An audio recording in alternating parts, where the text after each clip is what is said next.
Our speaker this evening is Jerry Zabronsky, who will be speaking to us on the history of Jewish congregations and synagogues in Appleton.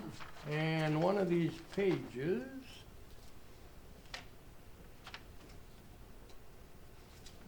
there we go. Jerry is currently president of Moses Montefiore Congregation, the conservative Jewish synagogue serving the Appleton Fox Cities region. He is also on the board of directors of the Fox Valley Symphony Orchestra and the board of Faith in Place, an interfaith response to climate change and climate justice serving Wisconsin, Illinois, and Indiana. Jerry earned a BS degree in chemistry from the University of Maryland at College Park and a PhD in analytical chemistry from Syracuse University. He recently retired from Kimberly-Clark following a career in corporate research and development and supply chain management. Jerry and his wife Ann reside in Appleton, have 3 grown daughters, all of whom attended Appleton Public Schools, K through 12. Jerry has lived in Appleton for over 30 years and has developed a strong interest in the history of the Appleton Fox Cities area, including the history of the local Jewish community. Please, a warm welcome for Jerry Zabronsky. As Tom mentioned, I recently retired from Kimberly-Clark. There's an expression that we often would use at Kimberly-Clark, and that is the elephant in the room. The idea, as many of you probably know, of an elephant in a room is imagine there's a 2.5-ton elephant, 8 feet tall, sitting right here. All of us can see it. Some of us can smell it. We all know it's there, but we're not going to talk about it. And the elephant in the room tonight is, as Tom mentioned, every Jewish person I know and probably everyone in the world is absolutely heartsick with what's been happening in Israel since Saturday and can't really think clearly about anything else. But we're not going to talk about that. We're not going to talk about politics. So what we are going to talk about is the history of the Jewish communities here in Appleton and nearby. And first I'm going to start with some background information to kind of put things into perspective and to also give some background as I make reference to different denominations and different ethnicities. So let's see how this works. Okay, an overview of Jewish life in Wisconsin. There's about 34,000 Jews. By the way, everything I say is an approximation, and if you look in different sources, you'll find slightly different information, slightly different numbers. So for example, with some of these demographic numbers, and we're not going to go into this unless there's a question, but the question of who actually is Jewish and who do you actually count is not necessarily straightforward. And that's one of the reasons why you might get different numbers. But about 34,000 Jews in the state, with the lion's share in the greater Milwaukee area, about 26,000. About 10,000 in Madison, split more or less evenly between quote-unquote permanent residents and students. And then about 15 smaller Jewish communities around the state, not counting, a few families here and a few families there. Here in Northeast Wisconsin, there are 4 congregations: Moses Montefiore in Appleton, 2 that I'll mention in Green Bay, and B'nai Israel in Oshkosh. So a little bit of history.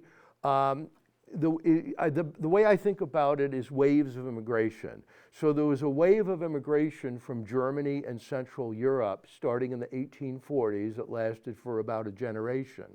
And Jews came from Europe more or less at the same time and from the same places when their countrymen did. So Jews from Germany started emigrating around the time that other Germans from Germany started coming. So by 1844, there was a synagogue in Milwaukee. The congregations and the community grew, so 3 congregations by 1856, and then about 2,600 Jews in the state by 1880, mostly from Germany and Central Europe. The reason 1880 is an important date is in 1881, the Tsar, which ruled the Russian Empire, which was most of what today we think of as Eastern Europe, created a policy to basically force most of the Jews out of what was called the Pale of Settlement. And that's when a very large wave of immigration began and lasted for 40 years, starting in 1881. So you can see by 1920, the number had grown considerably by more than tenfold to 28,000. I mentioned here that there was actually quite a large community in Sheboygan. It's still there, but has shrunk considerably, and I have yet to find an explanation about what specifically happened in Sheboygan. After the war, what happened is Jewish communities, synagogues started to consolidate, and then there was another shift to conservative and reform movements that I'll talk about in a second. I think one of the reasons for consolidation is, prior to the 1940s, a lot of people didn't have cars, they walked, mass transit wasn't that well developed, so a lot of things were community-based, right? If you went to a grocery store, it was probably a small mom and pop store. I think the last one left is not far from where I live, Jacob's Meats, and I go there sometimes. Even in the 1960s in Brooklyn, that's where we did most of our grocery shopping, was in stores like that. But then came the rise of the big box stores and the grocery stores. And people had cars, so congregations merged and consolidated. So waves of immigration, the first wave from Central Europe from the 1840s until the 1880s, and a second bigger wave from Eastern Europe from 1881 until 1923 or 4, when the U.S. changed immigration laws and more or less slammed the door on immigration from many places. And at that point, it became almost impossible for Jews to immigrate. There were some Zabronskys who wanted to come to the U.S. that couldn't, and wound up in Paraguay and Argentina, and some of them are still there. So again, in terms of background, I think it's important to understand the movements. We call them movements, they're actually denominations, just like Christianity and Islam and different religions have different denominations. Orthodox is the most traditional. Now, if you got into a time machine and went back to, say, any city in the world with a Jewish population, let's say in 1880, and asked them, are you Orthodox? They would, assuming that you conversed in a common language, they would say, well, what do you mean? There is no really Orthodox, there was just Jewish. So what we think of as Orthodox today was mostly what Judaism was, which was mostly in Europe. With one exception, I'll skip down to Reform. I should have put Reform as the second bullet. Starting in the 1840s, a significant movement in Germany was that a lot of German Jews wanted to make Judaism more German and more modern. So the Reform movement was born. They started worshiping more in German, not so much in Hebrew, using different liturgy, using more Germanic sounding music. And it was part of German Jews wanting to become more mainstream part of the society, which actually many of them did. Obviously, if you know the rest of history, that becomes incredibly ironic. Conservative movement was founded in the United States by Solomon Schechter about, I say about, some of my dates are off by a couple of years, but they're pretty close, by Solomon Schechter around 1890, and grew gradually. Where the numbers are today is for Jews that are affiliated with a congregation in the United States, about 15 to 20% are Orthodox, and most of the rest, so about 40%, 45%, split more or less evenly between conservative and Reform. The smallest and newest group is Reconstructionist. This was an attempt by Mordecai Kaplan, who was a rabbi in New York, to modernize conservative Judaism in the 1920s. He had a fair number of followers, but as is often the case in a situation like that, they wound up founding their own movement, and they have a seminary now in Philadelphia. And then, I don't know the exact number, but in rough terms, about half of American Jews are unaffiliated and really don't have much ritual practice at all. Now, there are also Jewish ethnicities. And by the way, if you travel around and go to different places, you can meet people of African descent who are Jewish or Asian descent. In fact, there's an African-American president, I don't know if he still is, but was, of a conservative synagogue in Arlington, Virginia. So the three main ethnicities are Ashkenazic, Sephardic, and Mizrahi. Ashkenazic are Jews that are from Eastern Europe, and they were there for so many generations that really it developed into its own ethnic group with its own language and cooking and culture.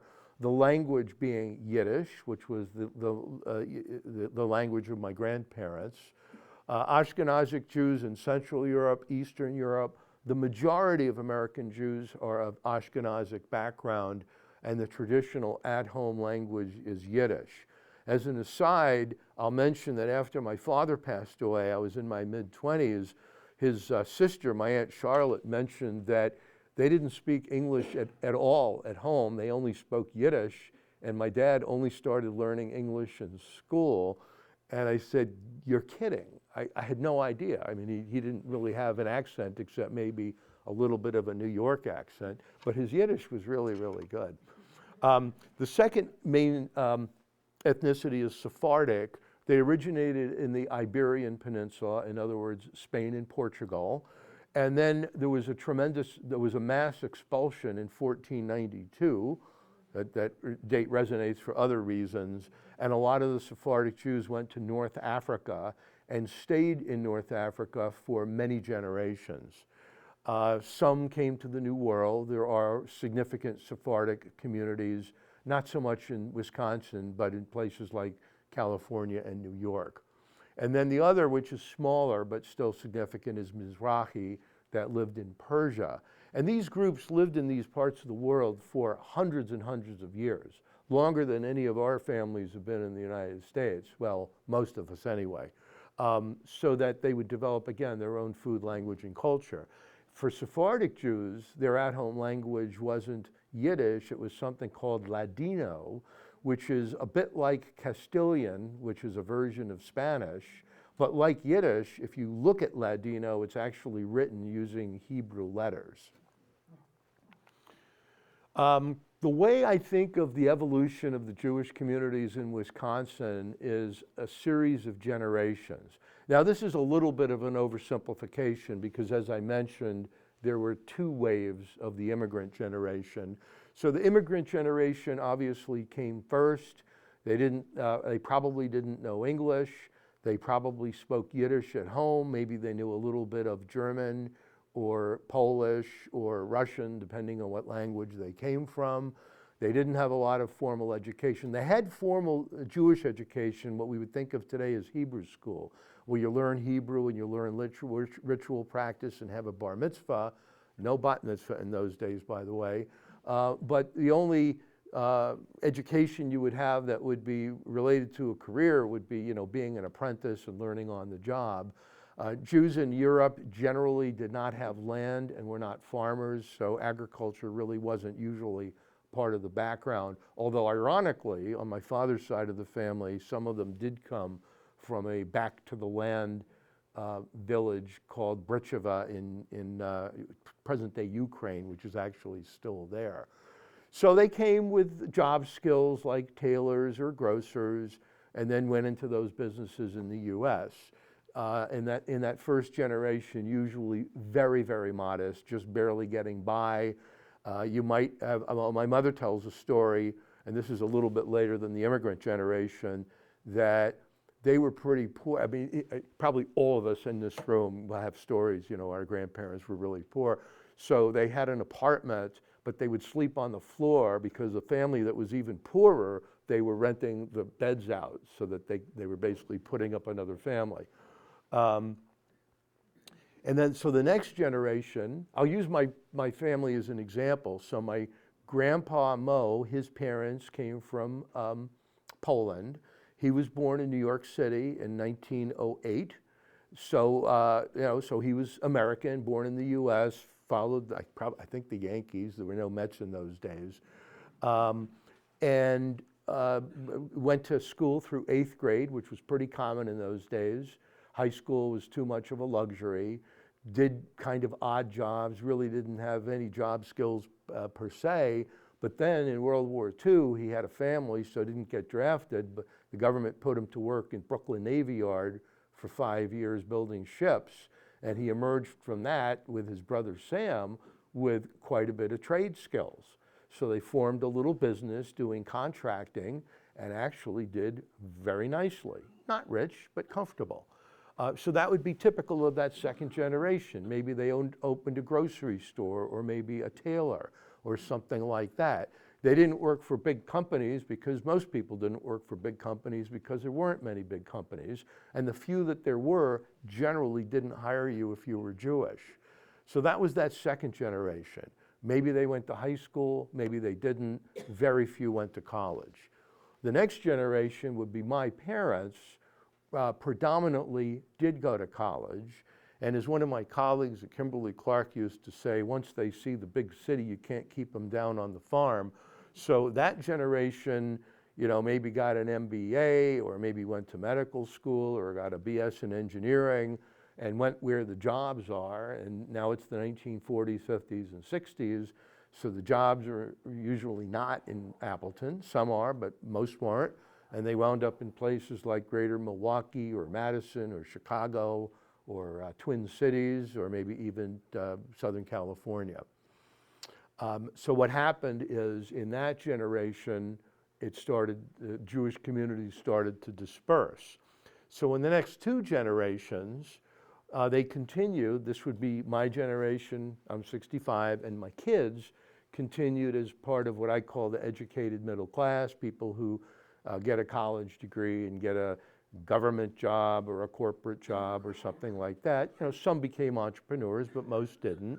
And then that generation, the way things are today, is families move around a lot. I just came back from Northern California from a wedding. My niece, who never lived east of Burlington, Vermont, decided to see what living in California is like. So now she's going to be living in California. She married a fellow from San Diego. They met at Cal Davis in graduate school. And that's just the way things are. So the last two bullets are really important in terms of understanding what has happened to these small Jewish communities, which I'll then walk through one by one. As families started moving around, cities, or the small cities like Appleton that had a good economic base, that were growing and could attract people, professional people and other people, those Jewish communities continued to do well. People like me come from Kimberly-Clark. There's a lot of insurance companies, a lot of medical companies, lots of doctors. It's a growing area. It's a good economy. So if you were to look at our members and our board of trustees today, it's predominantly people not from Appleton, Fox Cities. People from Washington and San Diego and Los Angeles. These are all real. I'm trying to dig through my mind here. A couple from Canada, a few from Israel. And then the communities with an insufficient economic base declined and sometimes became defunct. My favorite example of that, favorite is a bad word, not a good word for it, it was actually one of my friends here is from Marinette. So what happened in Marinette is, if you look at Marinette demographics on Wikipedia, it was a real boom town because of the lumber industry. And the population peaked in something like 1910. If you look at the annual census. Around that time, there were two, and I saw one source that said 3 synagogues in Marinette. But what happened in the 1960s, the population continued to decline. The population of Marinette is half of what it once was, and the last synagogue went out of business in about 1965. The building is still there. Ironically, it was called Moses Montefiore Congregation. If you go to the cemetery there, it's a pretty big Jewish cemetery, and you'll see a lot of the same names like Chudikoff and other ones that you'll see here in Appleton. But the few Jewish people that live in Marinette are no longer from those families that were there for a few generations, because the economic base just wasn't there. The families moved out, but new ones didn't move in. So now I'll do the one by one. This is the part where I get a little bit nervous. And so in graduate school, I gave you had to give part of the PhD program, you had to give a lecture on a topic not related to your major project. So I did one on fluid dynamics, which was a huge mistake. because not only did I not really understand the math, I didn't fully appreciate that the chairman of the chemistry department, Benny Ware, was an expert in the field. So the lesson learned is you really don't want to give a talk on something where the expert is sitting there and you really don't know very much. So for example, we have Ron Wall, who knows 10 times as much as I do about the history of this building and the history of this congregation. And I'm sure there'll be questions at the end, and he'll probably answer some of them. So Temple Zion was the first synagogue that was built in Appleton. The congregation was organized in 1880, and the building was completed in 1884. And famously, the first rabbi was Rabbi Weiss, but here we get, this is where the background becomes important. Here's where we get a little bit of this culture clash, because the Jewish community here was primarily emigrated from Germany. A lot of them were born in the US. They were becoming more assimilated. They were Reform in the German Jewish tradition. And Rabbi Weiss was from Eastern Europe. He didn't speak German. He didn't speak English. He spoke Yiddish.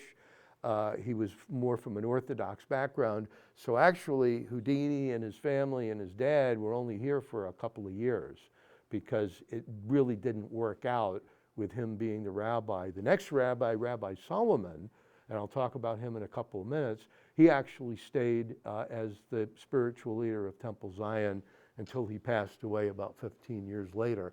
It's interesting to note that the funds for the synagogue didn't just come from the Jewish community, but from the wider Appleton community. The building remained a synagogue until 1932, when it was purchased by a church, eventually became vacant, and when I moved here, it was in severe need of renovation. It did become added to the National Register of Historic Places in 1978. And then Ron Wall purchased it. It says Wall Properties. I guess that's a subsidiary of Wall Organ Builders, and he's been using it for organ construction and restoration, and has lovingly restored the building to its original glory. It was peeling yellow paint in 1993 when I moved to Appleton. Apologies, Ron. I took this from the website. You probably took this picture. I had pictures of my own, but this one was better. Behind the building, so they had a parsonage. I'm not sure which house it was, but behind there was a school. So I'll say a little more about the congregation. First of all, I mentioned that the immigrant generation, if they had any schooling, it was probably Hebrew school, and what we call Hebrew school today. And this has always been considered really important in Jewish communities, is for the kids to learn Hebrew and to learn Jewish ritual practice. So there's their Hebrew school. The members, as I mentioned, tended to speak English and German, probably English as much as they could. They practiced Reform, and there was more emphasis on assimilation. So then the next wave of immigrants came in. They were mostly from Russia. They spoke Yiddish. They weren't Reform. They weren't German background. So those were what we think of today as Orthodox.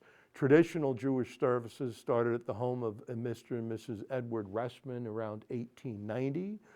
David Belzer came. These are very familiar names to me, by the way. A lot of their descendant generations remained in Appleton. Some of their descendants are still in Appleton. Mr. Belzer became the first synagogue president in 1901. I need to mention something about how we're structured. Sometimes these thought fragments just come into my mind, and I mention them when I think of them.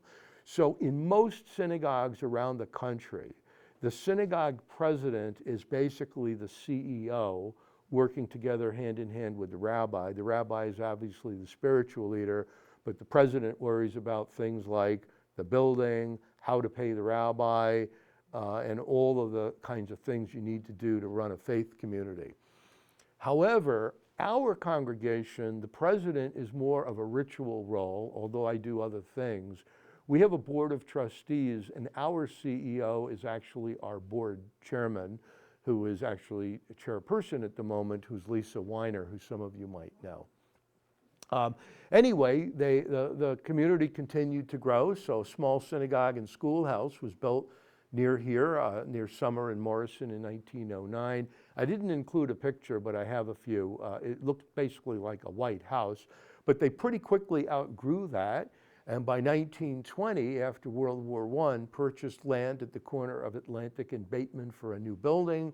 The building was constructed in 1922 and dedicated in 1923. There's a picture of it, and I want to draw your attention, there's a pointer here, to this round window, and this circular window. If you were to visit our synagogue today, what happened was when this was eventually bought by a church, they apparently didn't want Hebrew words and stuff and Jewish stars. Not that there's anything wrong with it, but it doesn't reflect their faith tradition. So we took these out, and they're now plaques. They're illuminated plaques hanging in our new synagogue. On the side, which you can't see that well here, all of the original, I have a picture from 2013. Actually, I should go to that now. Yeah, there it is. It didn't come out that well. Now it's a photography studio, but if you were to go there and look around from the outside, all of the stained glass windows on the sides, which are really, really nice, are still there. I got to go inside about 10 years ago, and there's a lot of vestiges of when it used to be a synagogue. I went down into a basement, in the basement where the kitchen used to be, and it had spaces for meat and dairy, keeping the food separate because of the kosher dietary rules. So let me just go back. So the members tended to be from Eastern Europe, speak Yiddish at home, practice traditional Orthodox Judaism, and were more resistant to assimilation. So here in Appleton, there's a fairly small Jewish community, but there were two synagogues about a mile apart from each other. And this brings to mind a famous Jewish joke that goes like this. It turns out Robinson Crusoe was Jewish. After being stranded on a desert island, he was rescued. And before he was actually left with the ship that rescued him, he said, "Let me show you around, because I've been here for 20 years by myself, and I've done some things." So he showed them the two synagogues he built. And they said, "Well, there's just one of you. Why would you build two synagogues?" He says, "Well, this synagogue I go to every day. That synagogue I wouldn't be caught dead in."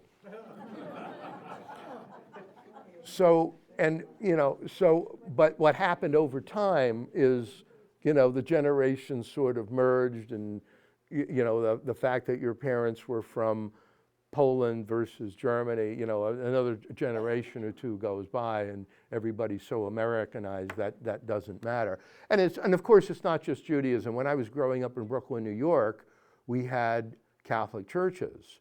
There was a Polish Catholic church, an Italian Catholic church, and an Irish Catholic church. No kidding. And they all had their own parochial schools. But years later, out in the suburbs, my wife's sister is Catholic, and there was none of that. There was just a Catholic church in Laurel, Maryland. And so it is today with synagogues. So our third building, the history is as follows. This is the one a lot of you are familiar with. So the one on Atlantic and Bateman is still there. This one is still there too, 3131 North Meade Street.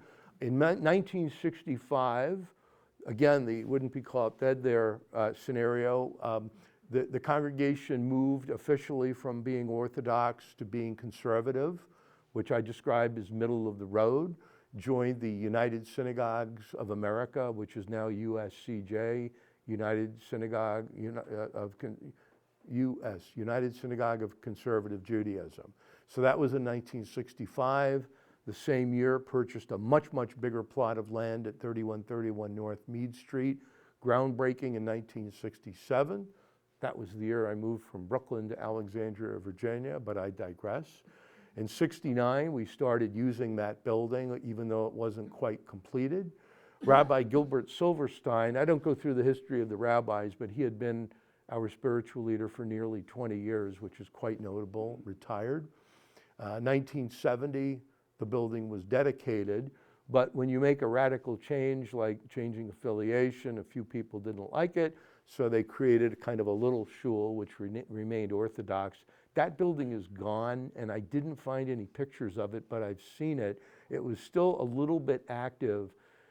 Anybody remember the song Big Yellow Taxi? They paved paradise, put up a parking lot. Well, the little shul is now at Vion parking lot between Meade and Law. And then our current building, our fourth building, or the fifth if you count the Belzer's home, we moved into in 2010. It had been an ophthalmologist's office. And if you look at that picture, you can see there's some round windows. This is a complete coincidence. Round windows have nothing to do with Judaism. It must be some Midwestern architect thing. Because when people come for tours and they ask, you know, what, because there are other round windows too. I say, well, no, we bought this from an ophthalmologist. There's round windows because that's what the ophthalmologist architect liked. And I can tell you, you really don't want round windows because if they need any maintenance or replacement, everything is custom and super expensive. But anyway, we're happy with this new space. It's worked out well for us. Rabbi Katz left under the best of circumstances, but he took a teaching position and it was too far to commute. Our current rabbi is Hannah Wallach. She's based in Milwaukee and is up here a couple weekends a month. I mentioned our board of trustees and board chair. And one of the things that's a challenge, but also a joy about being part of a small congregation is nothing happens unless somebody does it.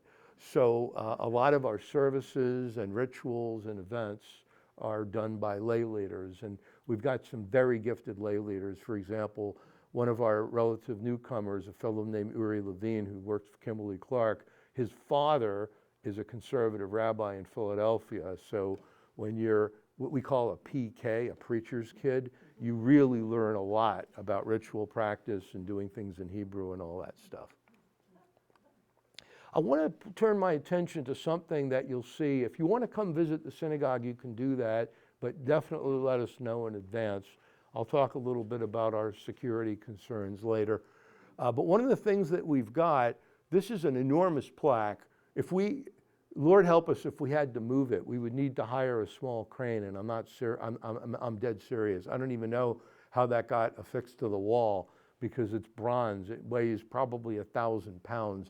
But the little rectangular plaques, I'll show a close-up in a moment, each one is for a specific individual person who is deceased. The word Yortzeit is Yiddish. It's similar to German. Yor is year, Zeit is to remember. And so each one is for a member who is deceased, members of the congregation, and close relatives. And you can't really tell well from this picture, but the ones on the upper right are illuminated. That means that those people passed away, at least when this picture was taken, in this week in a previous year. In this week reckoned on the Hebrew calendar, by the way. We use a different liturgical calendar that's based on the moon, not the Gregorian calendar, but trust me, we use the Gregorian calendar for most things, same as everybody else. And these contain a ton of history that I find fascinating. So I mentioned the Ressmans, who basically founded the synagogue in their home. So here's what these plaques look. By the way, if you look super close at these plaques, there's about 5 or 10 different formats. They're not all exactly the same, but this is typical. So here's his name, David Moses Ressman. Below the name usually is the Hebrew name. When Jewish people are born, they're usually given a Hebrew name. So it's used just for ritual purposes. Mine is Yaakov ben Chaim, Yaakov from the Bible, right? Ben, son of Chaim, who was my father. You can see he was born in 1839. I think that might have been the oldest birth year we have on our yard sites. Passed in 1922, so lived a long time. And then this is the date that he passed on the Hebrew calendar, written in Hebrew. I can do it with like an aid, but I can't. It's a little bit hard. The way it works is the numbers, the first letter of the alphabet is Aleph, so that's 1. The next letter is Beit, that's 2. But then it becomes complicated when you get to 10. And I once asked Rabbi Katz, who's very knowledgeable, so if you look at Tani Agronin, how come it says 1909 and then it shows the date that he passed away? And he said, well, you know, in the old country, particularly before 1900, birthdays really weren't considered that important. It just wasn't a thing. So people generally didn't, or I shouldn't say generally, but very often didn't know their birthday. It just wasn't the thing. But anyway, if you're really interested in doing a deep dive in the history of the Jewish community, there's a ton of information here because you have the Hebrew name, you have the English name, you can go into Ancestry.com. If you've ever been in Ancestry.com, it's actually pretty complicated. You can find the records, but some of them are handwritten, they're hard to read. The same person might have 2 or 3 different names. It might have their name from the old country, there might be an Americanized version, there might be a nickname, and you have to kind of figure out by inference that these 3 different, it's sort of like a Dostoevsky novel if you read Crime and Punishment, or Brothers Karamazov. There's actually, in modern versions, there's a guide at the back because the people have all these different names, but it's the same person. But there's a lot of history in these yard site plaques. Let me talk a little bit about the cemeteries that are affiliated with these congregations. They're fascinating, they're open to the public. This is, again, the joke. So there's the 2 different cemeteries that are physically adjacent to each other with a fence in between. The fence is locked with a padlock and nobody has the key, but I digress. So it's great to visit this. I really enjoy around Memorial Day weekend because we have a ton of veterans, as probably all the cemeteries in Appleton do. I think part of it is because that first generation born in the US, they were all more or less the right age for either World War I or World War II. Moses Montefiore Cemetery, by the way, it's the same name, but it's a different legal entity, important to note. Most of the gravestones have at least some Hebrew. I'll show a couple close-ups in a minute. A few of the older ones are all in Hebrew.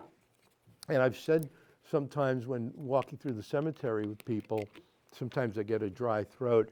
You know, I wish I could go back in time and say to some of these folks in 1890, you know, 100 years from now, there are going to be Jewish people here that are really interested in the history, but most of them don't really read Hebrew or Yiddish anymore, and they're not going to be able to read these inscriptions. Tell people where it is. The cemetery? Yeah, so this is on Woodland. It's just a couple blocks from the synagogue, and I mentioned that it physically abuts up to Zion Cemetery that I'll show in a second. That is on Wisconsin Avenue across the street from Appion. So here's an example. I was having some technical problems as I was preparing this, so I had to borrow an internet photo from a different cemetery, but this is typically what a lot of our gravestones look like. So often you'll see some kind of a decoration, a Hebrew star. If you see one with, if you remember Spock with the hands like this, that's the priestly blessing. That means that that person was a Cohen. A Cohen is, it's a little bit of status, not a lot. You get to do certain ritual things, but it is purported that you are a descendant of the original Cohens in the Hebrew Bible. And then if there's a pitcher of water instead of a Hebrew star, it means you're a Levite and you're purported to be a descendant from the Levites. So we have, this is an abbreviation for Here Lies. You know, Here Lies Jerry Zabronsky. So then you have the Hebrew name, his name in English, Aaron Steinberg. And then these 5 letters are very, very common at the bottom of Hebrew graves. It's an abbreviation from Isaiah, may his body be bound up in the bonds of eternal life. And then I mentioned some of these. This is probably the most difficult to decipher. Don't ask me, I can't. This is almost all in Yiddish. Yiddish, the vocabulary is similar to German, but the letters are Hebrew letters. But if you know Hebrew and Yiddish and look carefully, you can see that it is a little bit different. There is the same Hebrew inscription at the bottom and on the top, but the rest of it is Yiddish. But they decided to throw in the family name. I think Shilkrat might have been the first wedding at the Bateman Street Synagogue, by the way. Zion Cemetery, this is the entrance from Wisconsin Avenue. David Hamill. was one of the famous members. So I don't know if I mentioned it, but it was in the slide. So Edna Ferber was and unlike Houdini, she was a member for quite a while. And then David Hamill was mayor of Appleton around 1900 to 1910. If you go to City Hall, there's pictures of all the Appleton mayors. So that really shows how much that even though the Jewish community was fairly small, it was actually very well assimilated and obviously well respected if the mayor of Appleton was Jewish in 1900. And the way this is set up here, it just says Hamill because that's a family plot. I don't know if you can see, but I think this one is David, and then there are individual gravestones for various other family members. This is Reverend Solomon, who was the second rabbi in Temple Zion until he passed away. They had a couple of the other Jewish communities nearby, B'nai Israel, which is in Oshkosh. Oshkosh was a big center of lumber and sawmills. There were several Jewish merchants by 1870 to 1880. You know, similar parallel timing to the other small cities like Appleton. B'nai Israel became a congregation in 1895, and as usually the case, started by meeting in somebody's home, in this case, Peter Ress. They built a synagogue in 1902, ultimately outgrew it, and then in 1948, close to UW Oshkosh, built the current building, which is still in use. And it's originally Orthodox, but they became Reform. And that's a good thing. So if you're Jewish and you live in Neenah or Appleton or Oshkosh, if you want to be Reform, you can go to the one in Oshkosh. If you want to be conservative, you can go to the one in Appleton. Although, truth be told, the ritual practices nowadays are not that different. There are two synagogues in Green Bay. Knesset Israel is very similar in terms of the ritual practice to Moses Montefiore, a similar timeline. Started in 1904, current building in 1951. And if you're a Packer fan of their history, it's like 2 short blocks from where City Stadium is. I think it's called Johannes Field now, where I think the Bullfrogs play. I don't know if they're still called the Bullfrogs, but it was a summer league, baseball league. And they're also conservative, pretty active, but like us, stable but not growing. But Orthodox Judaism returned to Northeast Wisconsin about 10 years ago. Chabad, which is a subset of Orthodox, is founded on Leibel Street in the city of Green Bay. They call it Chabad of the Bay Area, which I find a little misleading because I think of the Bay Area as San Francisco, Oakland. But anyway, it's their synagogue. They can call it whatever they want. Michael Feinstein is the rabbi, and that's great because we now have a full-time Orthodox rabbi based in the community, and he's always willing to come to Appleton if we need him to do a life cycle event or something. His wife, Esti Feinstein, was referred to as the Rebbitzin, which is the rabbi's wife. In Judaism, the rabbi ideally is the model family for the community, and this is certainly the case with Rabbi and Rebbitzin Feinstein. She runs the religion school for the kids and also the sisterhood, which they call Women's Circle. Sadly, Anshe Poel Sedek in Manitowoc just went defunct a couple of years ago. And they're exactly what I was talking about before, where the community grew, but then it couldn't sustain itself because the Manitowoc industrial base and the total size of the community just isn't big enough. So Jews started arriving there purportedly as early as the 1860s. They bought a Lutheran church, built their own synagogue in 1920, which they outgrew, brought another Lutheran church in 1954, and they actually had the only mikveh in Northeast Wisconsin.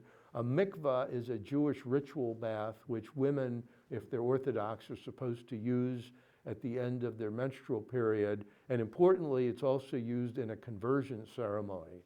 So we would have conversion ceremonies there. You can also use a fresh body of water, so you can also do it like in Lake Michigan. But if you've ever been swimming in Lake Michigan, even during the summer, that can be kind of challenging.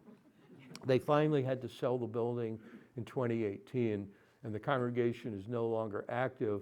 But Fortunately, they are fairly drivable to Sheboygan and Green Bay. Some of the other small congregations in the state, there's a Reformed congregation in Beloit, Eau Claire, with UW Eau Claire, that's doing fairly well, conservative congregation. I visited them. One of my daughters went to UW Eau Claire. Kenosha also has a Chabad, which is Orthodox. La Crosse has a long-standing Reformed synagogue. I was really jealous because when Lieberman was running for president, or vice president, sorry, he was coming down the river, and we were wondering, oh, maybe he'll come for Shabbat services to Moses Montefiore, but he wound up going to La Crosse because he's actually Orthodox. Racine they call themselves traditional, which I take to mean conservative but non-affiliated. Sheboygan at one time had at least 3 Orthodox synagogues. They've consolidated, and it's now one conservative one. And then Wausau, which is Temple Sinai, that serves the 4 cities in central Wisconsin, is Reform. Some of the defunct congregations, Antigo. If you don't know Wisconsin history really well, I was actually surprised when I even learned there was a congregation in Antigo at one time. Appleton, as I mentioned, Temple Zion is no longer open. There was a congregation for 70 years in Ashland when it was a boom town. There's actually a very nice synagogue building. That 1960 is probably wrong. I think they were meeting at least intermittently until the 1980s. They have a very nice building near downtown, but it's just not being used right now. Manitowoc, I mentioned. Marinette, the building is still there. The cemetery is still there, but there's no longer an active Jewish community. The Stevens Point Synagogue is still there. It's the Portage County Historical Society. And it's actually a misnomer to say it's defunct because they're really served by the Wausau community and the Wausau Synagogue. And then Superior had its own congregation, but as you probably know, it's right across the river from Duluth. So that's also was part of a consolidation. The last 2 things I'll mention, and then I'll take questions. I've always thought it's interesting that with only about 1% of the population in Appleton being Jewish, if you leave from my house and drive across town to the west on Capitol Drive, you come to 3 consecutive schools named for Jewish people. First, Edna Ferber Elementary, then Einstein Middle School, a couple of blocks away, and then further down Capitol Drive, Houdini Elementary. So I hope I haven't taken too much time. I haven't been glancing at my watch, but well, I don't wear a watch anymore because I have a phone, but I put it in my pocket. I assume that I should take about an hour. I thought it was a way to close, mention some of the challenges that we're facing as synagogues now. And these are, in my work with Faith in Place, I often meet and we have commiseration over lunch and coffee with faith community leaders from various churches and mosques, and we're pretty much all facing a lot of the same issues. General decline in church affiliation. And by the way, churches and synagogues, if you happen to own a really old building, this is a never-ending struggle. Ours is not really old, that's why we moved. Declining trust in institutions generally among Americans. Assimilation, people just less interested in their parents' faith community. Specific to the Jewish community, though, rise in anti-Semitic incidents, which has been pronounced and continues to increase. Really, there was an inflection point in 2016. Security has been a major concern for a long time for all Jewish institutions in the United States, but has become even more pronounced in the last 5 years or so. And because of security concerns, my very strong advice is most synagogues are very, very welcoming of visitors. If you want to just have a tour, chat about religion, come to a service. After most of our services, we have fellowship. We call it Oneg Shabbat, which means delighting in the Sabbath.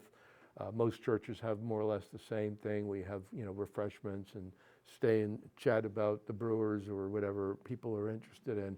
But please, please contact us in advance.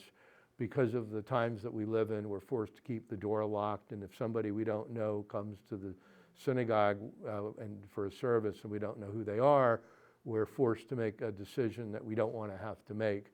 We don't want to turn anybody away, but we don't want to be like the synagogue in Texas that let the person in and then they pull the gun out.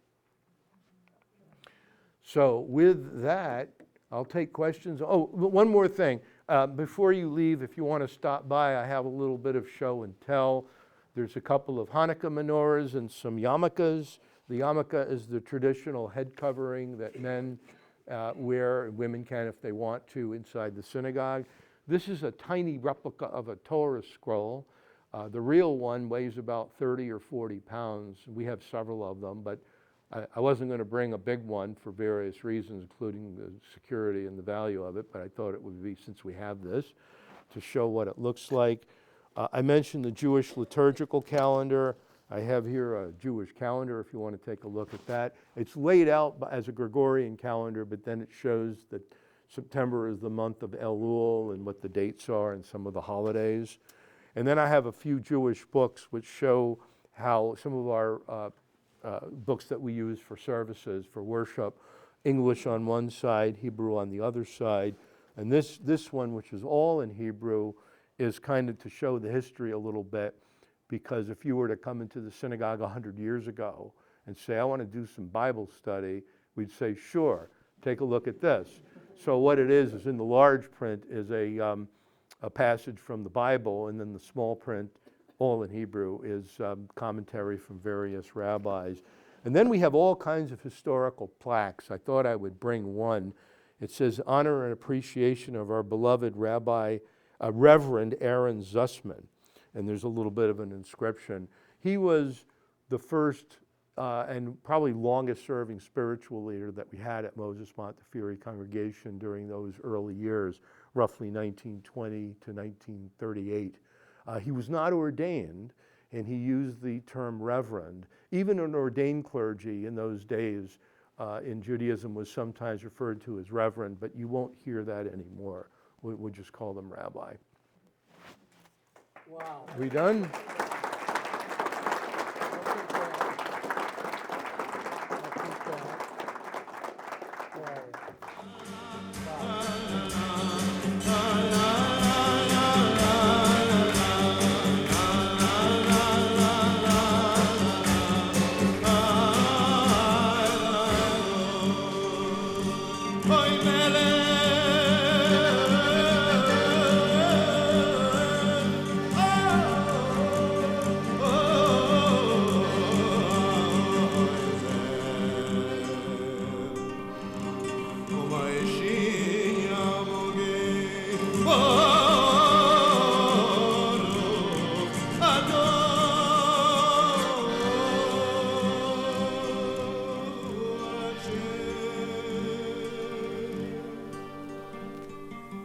at that. Zabronsky.